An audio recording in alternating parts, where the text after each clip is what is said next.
Under the humid night of August 14, 1983, the small airfield outside Corpus Bay lay silent, its floodlights dimmed to amber halos in the mist.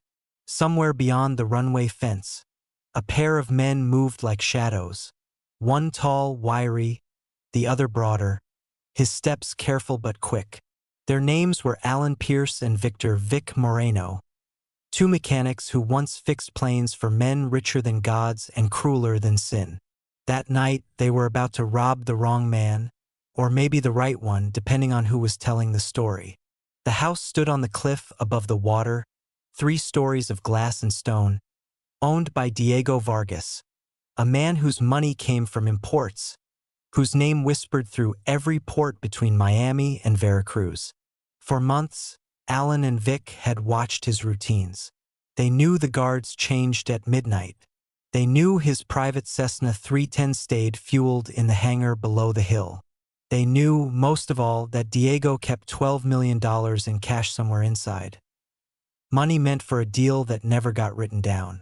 Alan had worked maintenance for Vargas once, long enough to know where the cameras led and where the silence began. By 11:47 p.m., they were inside. The house smelled like ocean salt and old cigars. The hum of a distant refrigerator was the only sound as they slipped through the corridor, their gloved hands brushing the marble. Upstairs, behind a locked door with brass hinges, was the vault. Alan crouched, twisting the handle of a small stethoscope against the steel. 37 left, 15 right, for left, he whispered. Vic stood at the window, eyes darting to the driveway where a lone car idled. You sure he's not home? Flights in Cartagena. Won't be back till Thursday. Yeah, well, it's Thursday in Colombia, Vic muttered. The dial clicked. The door swung open with a breath of cold air and the smell of ink and money. Bundles of $100 bills stacked in metal cases, labeled with black tape, C1, C2, C3. Vic exhaled a shaky laugh. Jesus Christ, Alan. Don't say his name, Alan muttered. We ain't doing his work. They packed as much as the duffels could carry. Outside, the tide hissed against the rocks. By 12:26 a.m., they were back at the airstrip. The moon hung low and swollen, the air thick with kerosene. Alan climbed into the cockpit, his hands trembling as he switched on the fuel pump. Vic tossed the last bag into the back and looked toward the house on the hill. In the distance, faintly, a light had come on. He's back early, Vic said. Then we fly now, Alan snapped. The engines roared alive. Behind them, a pickup truck sped down the dirt road, headlights cutting through the fog. A single gunshot cracked, echoing across the field, shattering one of the Cessna's side windows. Alan throttled up. The plane lurched forward, its wheels lifting just as a second bullet tore through the fuselage. Go, go, go, Vic shouted. The runway dropped away, and in seconds they were over the dark Gulf waters. The lights of Corpus Bay shrank into a trembling necklace behind them. $12 million. 2 men who'd vanished into the night sky. For the next 10 years, no one could say where they went. Archive. Local news, August 15, 1983. Authorities are investigating the apparent robbery and disappearance of a private aircraft belonging to businessman Diego Vargas. Police sources confirm that an estimated $12 million in cash was taken from Vargas' estate late last night. Federal agents believe the perpetrators fled aboard the victim's twin-engine aircraft, which has not been located. The case burned through the papers for weeks. The Corpus Bay heist, they called it the perfect robbery. Rumors twisted through the town. The thieves were ex-pilots, cartel insiders, even government agents.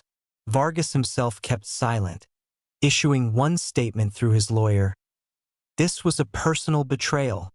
Behind that line, everyone knew what it meant.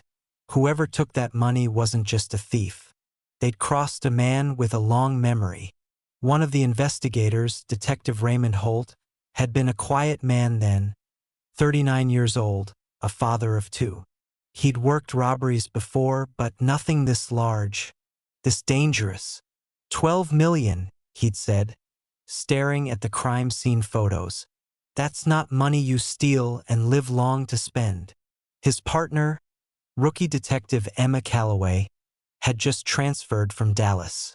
Maybe they didn't want to spend it, she'd replied. Maybe they wanted to disappear. In the basement of Vargas Mansion, she'd found a single clue.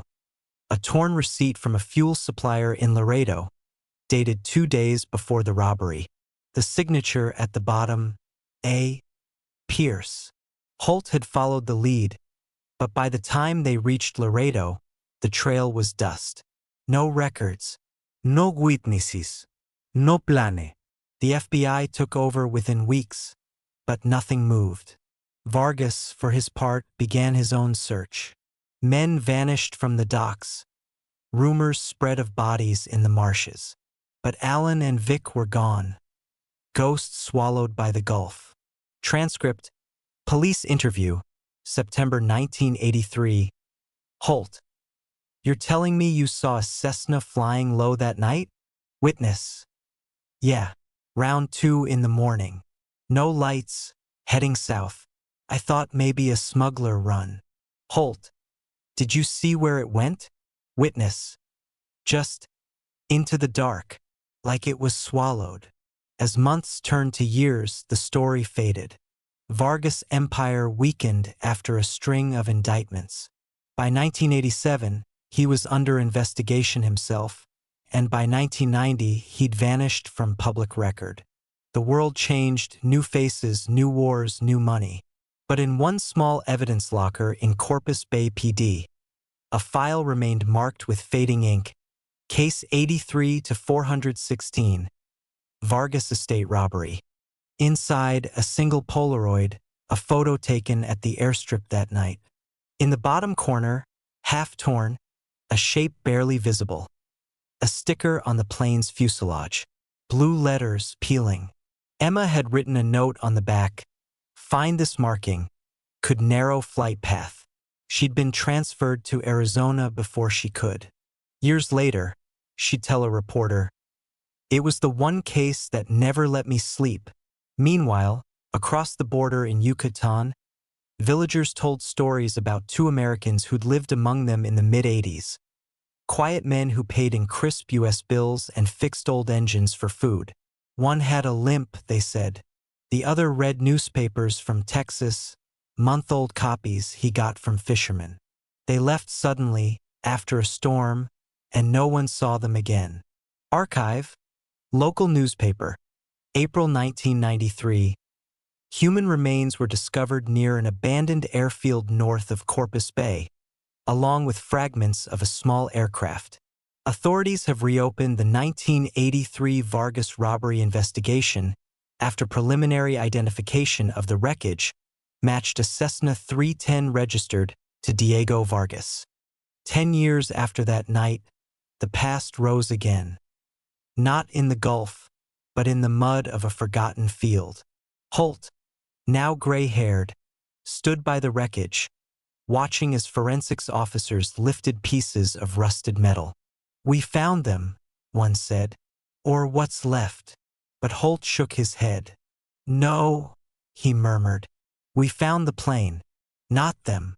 Inside the cockpit, beneath a collapsed frame, a single object survived the years.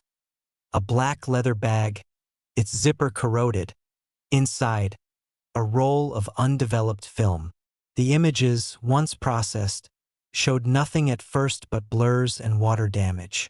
But frame 5, that changed everything. In it, 2 men stood on a beach beside the Cessna, one holding a duffel, the other looking over his shoulder toward the ocean. The timestamp in the corner read, August 15th, 1983, 3:27 a.m. The photo had been taken after takeoff, after the robbery, after the world thought they were gone. Then where did they go after this? Emma asked when she rejoined the case. Holt said nothing. He just looked at the photograph again and traced the faint outline of a mountain in the background. It wasn't Texas. It wasn't even the US. A week later, forensic analysis confirmed volcanic soil traces on the bag. Not Gulf sand, but from Central America, Honduras possibly, or Nicaragua. 10 years of silence, and now the trail was warm again. Somewhere out there, the 12 million or what remained of it was still missing. Somewhere, someone knew the rest of the story. Holt leaned back in his chair, staring at the board of photographs, maps, and yellowed reports. They didn't crash, he whispered. They staged it. Emma frowned. Then who's buried out there? Holt turned the photograph upside down, revealing a faint marking at the bottom edge. A series of coordinates scribbled in pen. 14 symbol stopnia 22N. 88 symbol stopnia 01 w. He looked up at Emma. We're not done. The wind outside rattled the windows of the Corpus Bay station. A storm was moving in from the coast, thick and electric. Somewhere, beyond the rain, the ghosts of 1983 were waking again. The rain came hard over Corpus Bay the night the truth began to surface. 10 years had passed since the Vargas estate robbery, and still, the case had remained open like a wound that refused to heal. Detective Raymond Holt, now 50 and near retirement, sat in his dimly lit office surrounded by yellowed case files. The recovered Cessna wreckage had sparked new headlines, but what caught his attention wasn't the plane. It was the film found inside the leather bag. 2 men standing on a beach, alive after takeoff, and behind them, a mountain range that didn't exist anywhere near Texas. The coordinates scrawled on the photo led to Honduras, near the Mosquito Coast. Holt had seen a lot of ghosts in his career, but these two, Alan Pierce and Victor Moreno, had stayed with him like a song he couldn't forget. He convinced the department to reopen the investigation, this time with federal cooperation.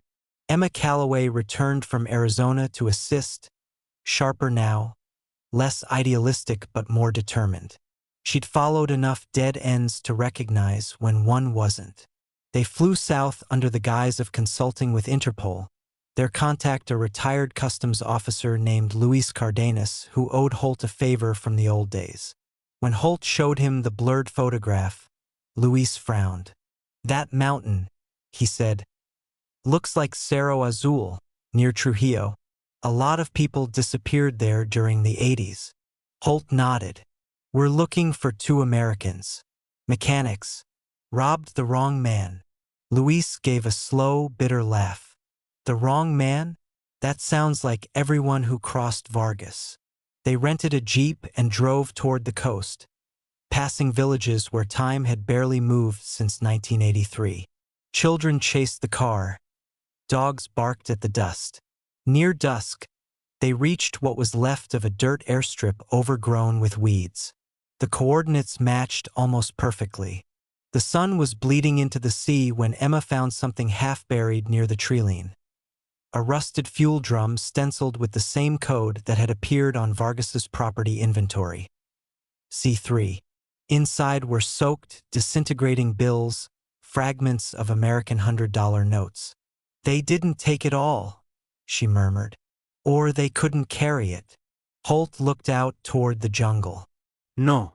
They hid it, or part of it.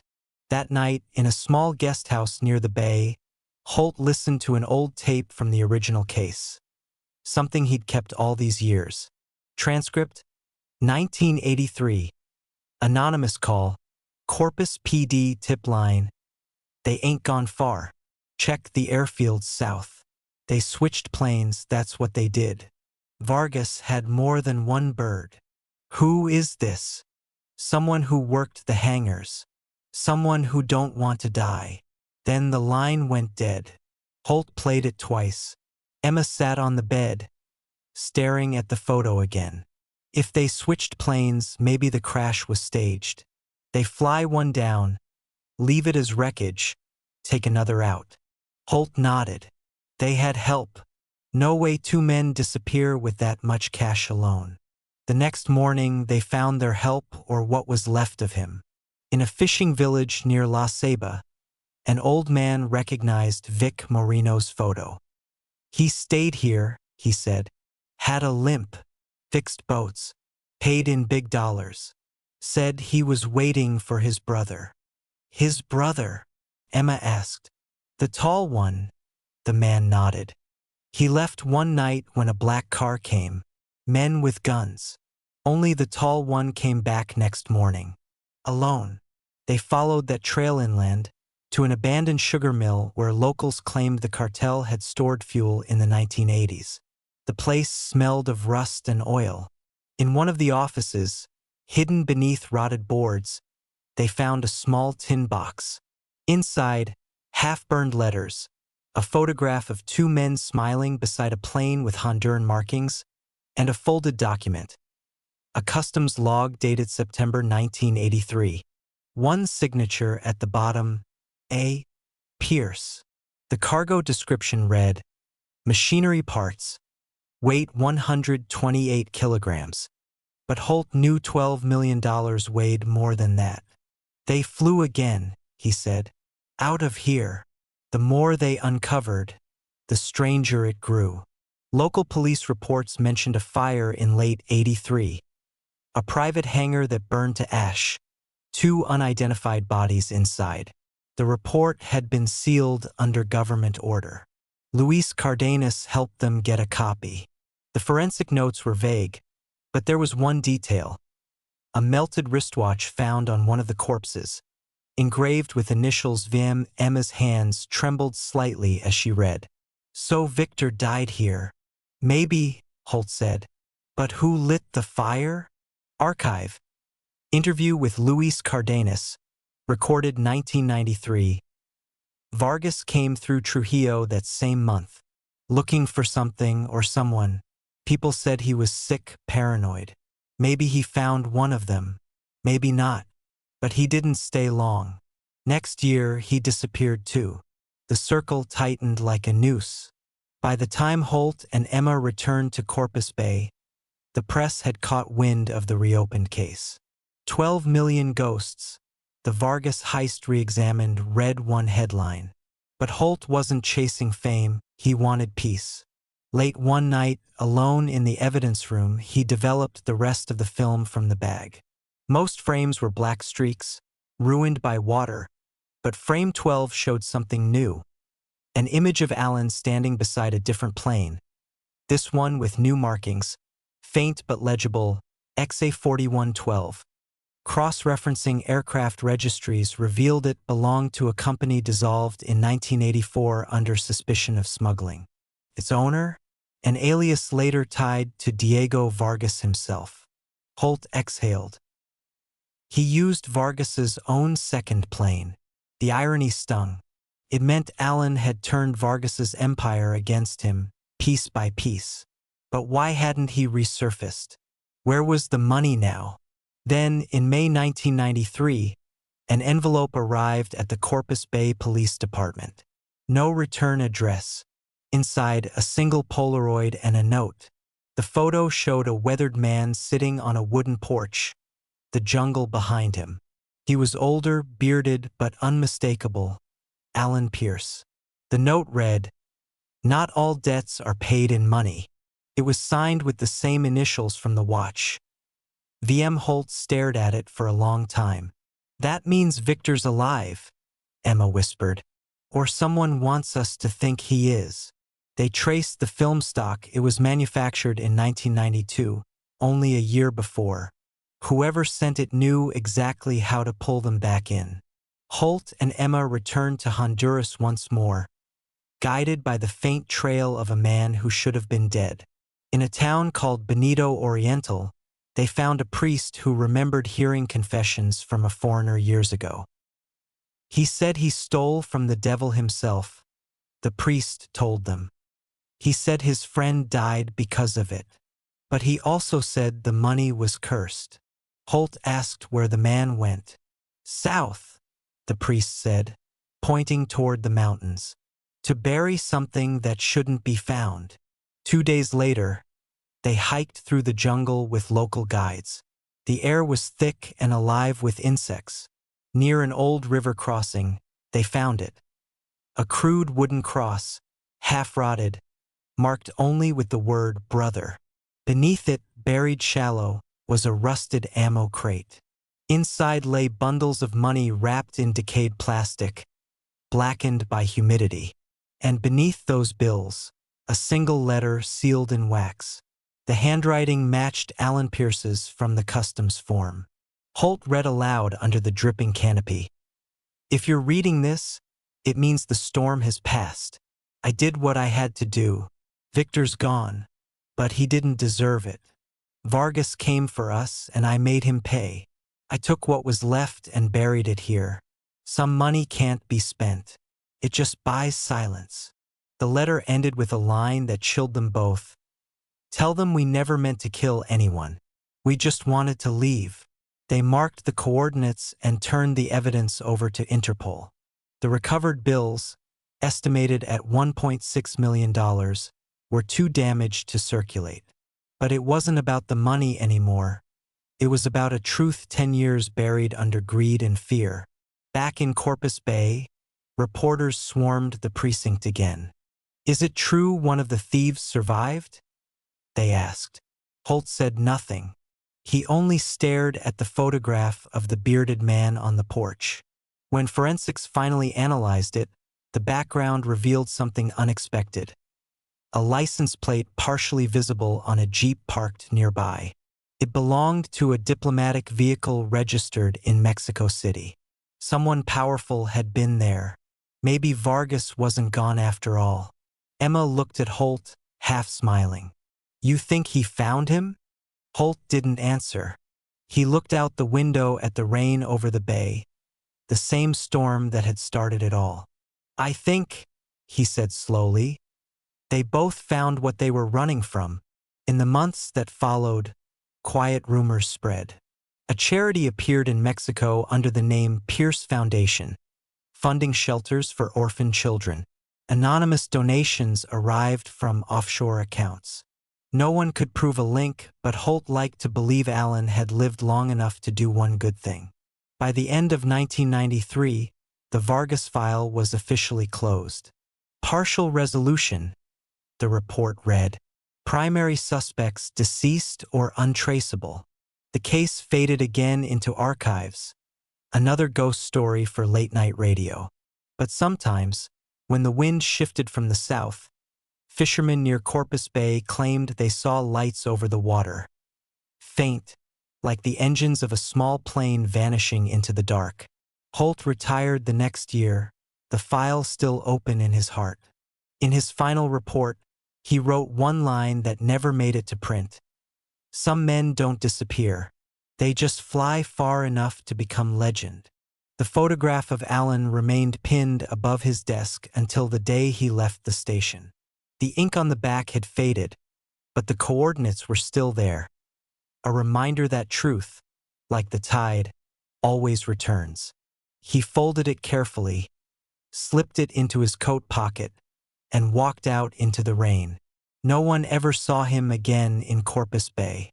But 6 months later, an anonymous package arrived at the local paper.